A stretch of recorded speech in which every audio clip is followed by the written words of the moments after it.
Hey everyone, welcome back to Unsolicited Bourbon Reviews, episode 87. And today we're going to go ahead and do another Barrell product. We're going to go and do Barrell Vantage. This kind of got a lot of popularity, a lot of talk when they first released this. Got a lot of great reviews on this. Pretty much everyone who's reviewed it gave it a really good score. I kind of held off on it because we talked before about Barrell and the price point, but just enough people said it was good, and I went ahead and picked it up. So with this one right here, so age and mash bill are undisclosed, other than they took three different straight bourbon and whiskeys, finished in Mizunara French and toasted American oak barrels.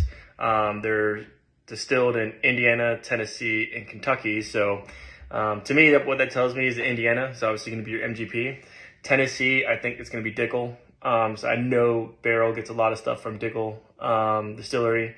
And then Kentucky, it's rumored to be Bardstown. So, but yeah, I think this one's really interesting. Again, I've had some time to try it. I've tried it with some other people.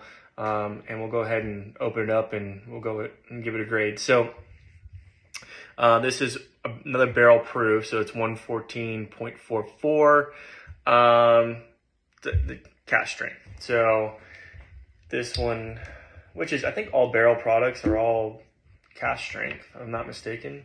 But yeah, I think what Barrell does is really cool, and I know I talked about this in the earlier episode, is a lot of these craft distilleries are, they can experiment with all kinds of different finishes and mash bills and things like that, because kind of what disadvantage like a Buffalo Trace does, or a Jim Beam, or one of the big, like a Jack Daniels I talked about when they did their bonded series, how it was very uncharacteristic for them to kind of go off the beaten path a little bit with their triple mash bill and their bonded, is because there's a product expectation with the bigger companies, because historically they have their lineup, they taste like this, and anything that kind of deviates from what they normally do, it may or may not get met with really great reception.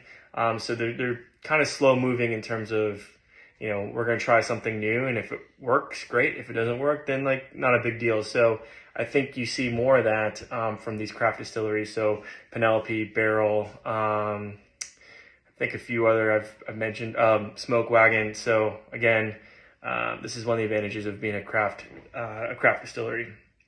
So we'll go ahead, pour it, and we'll just give this one a grade. Nice amber color. Nose is, I get peach, low floral, creme brulee, and kind of get some cinnamon there. You do get that oak in there.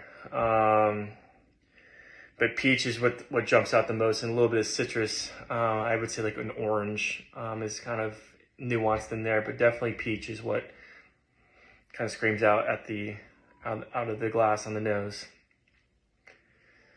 All right, so we give our taste.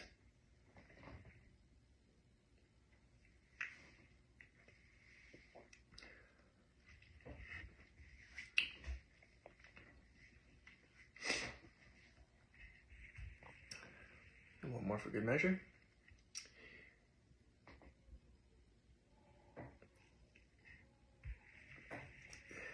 Okay.